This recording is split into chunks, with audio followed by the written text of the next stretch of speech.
You want us to stop? Sorry, we've only just begun warming up. The silence in the council chamber was shattered by the brash declaration from Captain John Bulldog Mason, the appointed representative of Earth. Across the vast, oval-shaped room, filled with representatives of countless alien species, a wave of stunned murmurs rippled through the assembly. The request for ceasefire had come from the Galactic Council itself, the highest governing body in the known universe. They had not expected such a response. High Chancellor Zalthor of the Quasar Dominion, a being of luminescent energy and the current head of the council, flared brighter in irritation. His voice, transmitted through a universal translator, echoed with a resonant timbre that commanded attention. Captain Mason, we implore you to reconsider.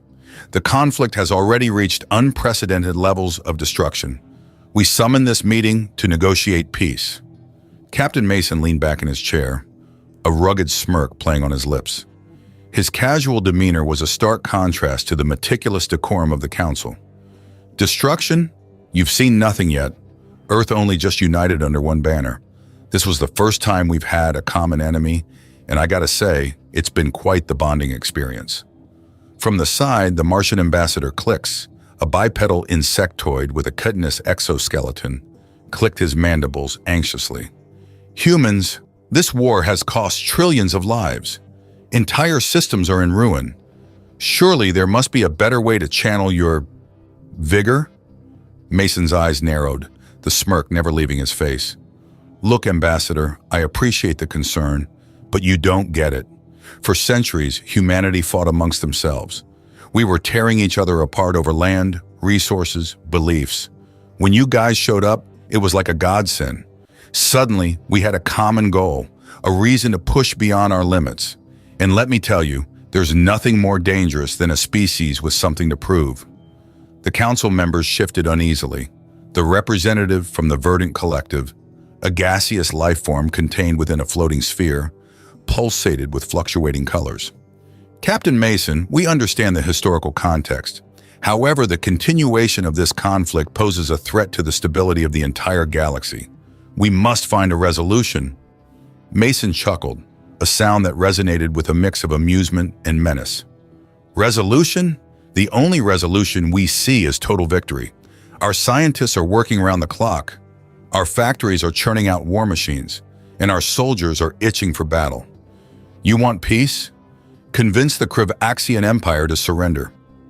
A murmur of agreement and discontent spread through the council. The Krivaxians, a reptilian race with a penchant for conquest, had been the primary antagonists in the current galactic war. Their expansionist policies had led to the initial skirmishes that eventually embroiled the entire galaxy. High Chancellor Zalthor's luminescence dimmed slightly, a sign of contemplation. Captain Mason, the Krivaxian delegation has expressed a willingness to negotiate. They recognize the tenacity and resilience of your species. Perhaps we can mediate a dialogue between your two races. Mason's grin faded, replaced by a steely resolve. Dialogue? The Krivaxians bombed our colonies, slaughtered our civilians, and pushed us to the brink. We don't want dialogue, we want justice. They started this war. We're going to finish it. Suddenly the chamber's lights dimmed, and a holographic projection materialized in the center. It was Emperor Zorvax of the Krivaxian Empire, his scales glistening under the artificial light, eyes narrow and calculating. Human representative, he hissed. We meet at last. Mason's expression hardened. Emperor Zorvax, here to beg for mercy? Zorvax's nostrils flared, and he emitted a low growl. Mercy! We Krivaxians do not beg.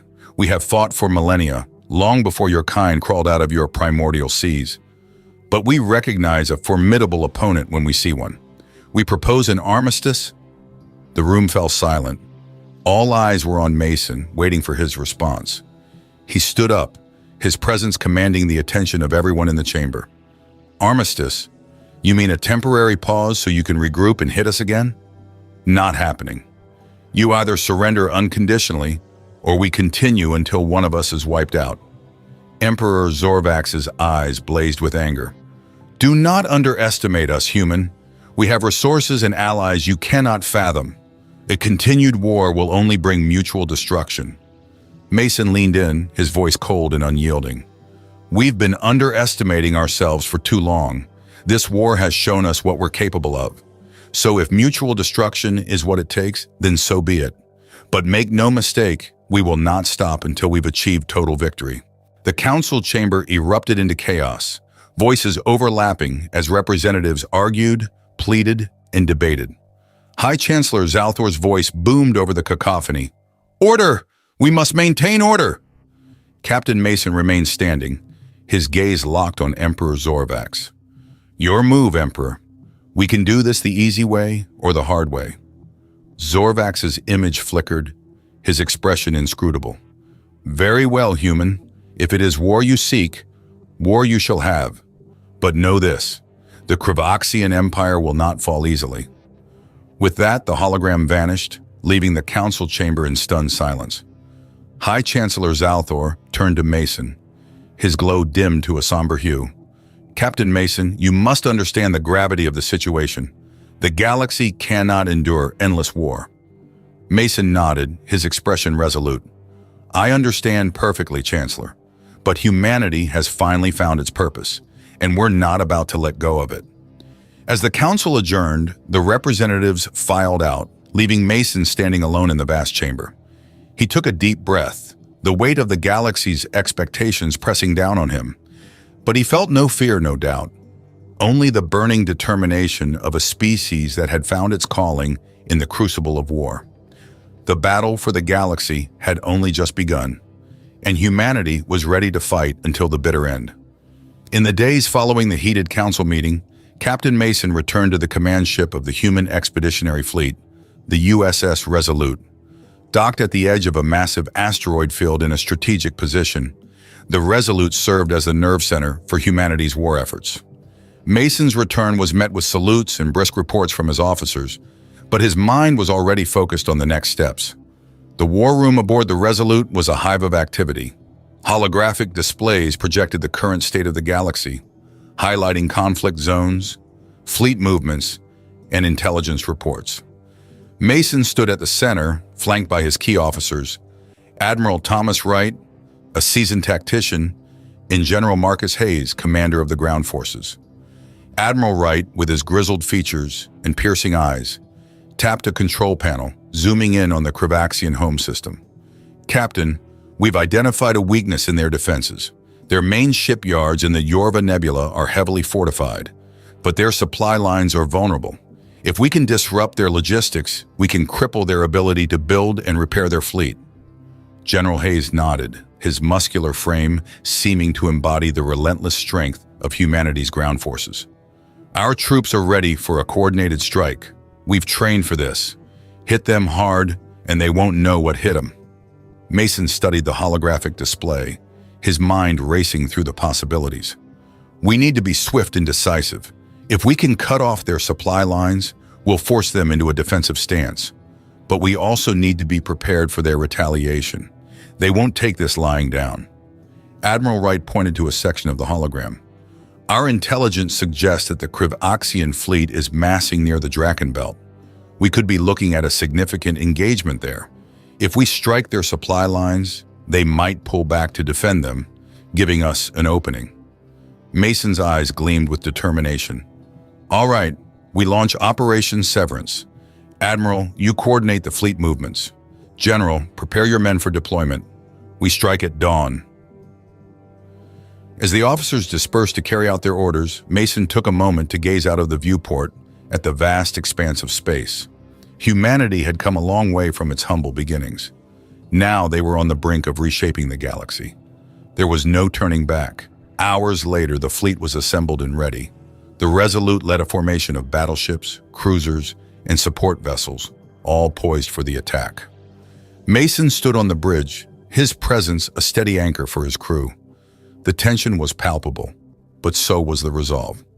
All ships report ready, Captain, said Lieutenant Connor, the communications officer. We're green across the board. Mason nodded. Good. Set course for the Yorva Nebula. Engage on my mark. The fleet surged forward, engines blazing as they streaked toward their target. The journey was tense but uneventful, a calm before the storm. As they approached the nebula, the ships went to battle stations, weapons primed and shields at full strength. "Admiral Wright, take us into the nebula. Keep the formation tight. We don't want to get separated in there," Mason ordered. The fleet plunged into the swirling clouds of the Jorva Nebula, their sensors struggling to pierce the dense gas and electromagnetic interference. But the element of surprise was on their side. As they neared the Kriv-Axian shipyards, the enemy's defensive fleet came into view, caught off guard by the sudden assault. "All ships, open fire!" Mason commanded. The void erupted with the fury of battle. Laser beams, plasma bolts, and missile trails crisscrossed the space between the two fleets. The human ships, with their advanced targeting systems and robust shields, pressed the attack relentlessly. Kriv-Axian ships exploded in brilliant bursts of light, their defensive formations breaking under the onslaught. Amidst the chaos, General Hayes led a precision strike on the ground. Dropships descended onto the enemy facilities, deploying squads of heavily armed soldiers. The fighting was fierce, but the human troops, fueled by a mixture of adrenaline and determination, pushed through with ruthless efficiency. Mason watched the tactical display, coordinating the fleet's maneuvers and directing reinforcements where needed. "Admiral, focus fire on their command ships. We need to disrupt their coordination." The Kriv-Axian flagship, a massive dreadnought bristling with weapons, became the primary target. Human ships concentrated their fire, battering the flagship's shields until they collapsed. A final barrage from the Resolute's main cannons reduced the dreadnought to a flaming wreck. "Captain, we've secured the shipyards," General Hayes reported over the comms. "Their defenses are in shambles. We're mopping up the last pockets of resistance now." Mason allowed himself a rare smile of satisfaction. "Excellent work, General. Begin dismantling their facilities. We don't want them rebuilding anytime soon." As the human forces consolidated their victory, Mason knew this was only the beginning. The Kriv-Axians would regroup and retaliate, but humanity had proven they could strike deep into enemy territory. The message was clear. Earth was a force to be reckoned with. "Captain, incoming transmission from the Galactic Council," Lieutenant Connor announced. "Patch it through," Mason replied, his expression hardening as he prepared for another round of diplomatic sparring. The holographic image of High Chancellor Zalthor materialized, his luminescent form flickering with agitation. "Captain Mason, we have received reports of your actions in the Jorva Nebula. The Council demands an explanation." Mason met the Chancellor's gaze unflinchingly. "With all due respect, Chancellor, we're not looking for approval. We're looking for victory. The Kriv-Axians wanted a war, and we're giving them one. If they want peace, they know where to find us." Zalthor's glow intensified, reflecting his inner turmoil. "This war threatens the entire galaxy, Captain. We must find a way to end it." Mason's voice was cold and resolute. "We will end it, Chancellor, on our terms." As the transmission ended, Mason turned back to the viewport, the fires of determination burning bright in his eyes. The road ahead was long and fraught with peril, but humanity had found its path, and there was no turning back now. The weeks following the daring assault on the Jorva Nebula were marked by relentless skirmishes and strategic maneuvers.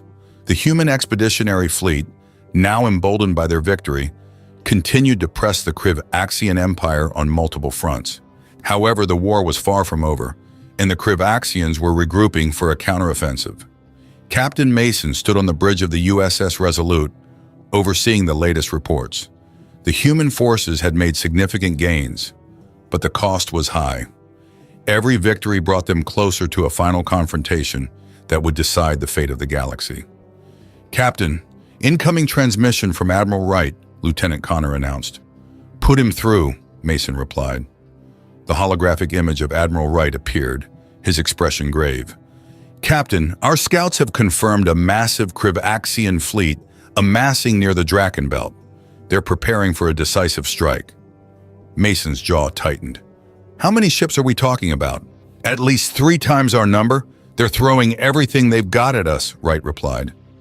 Mason nodded, his mind racing through the possibilities. "We can't afford to engage them head-on. We need to outthink them, use their numbers against them." General Hayes, standing nearby, spoke up. Captain, we've identified several key choke points in the Draken Belt. If we can lure their fleet into those areas, we can use the asteroid field. Explosions lit up the darkness as ships from both sides were torn apart by the ferocious fighting.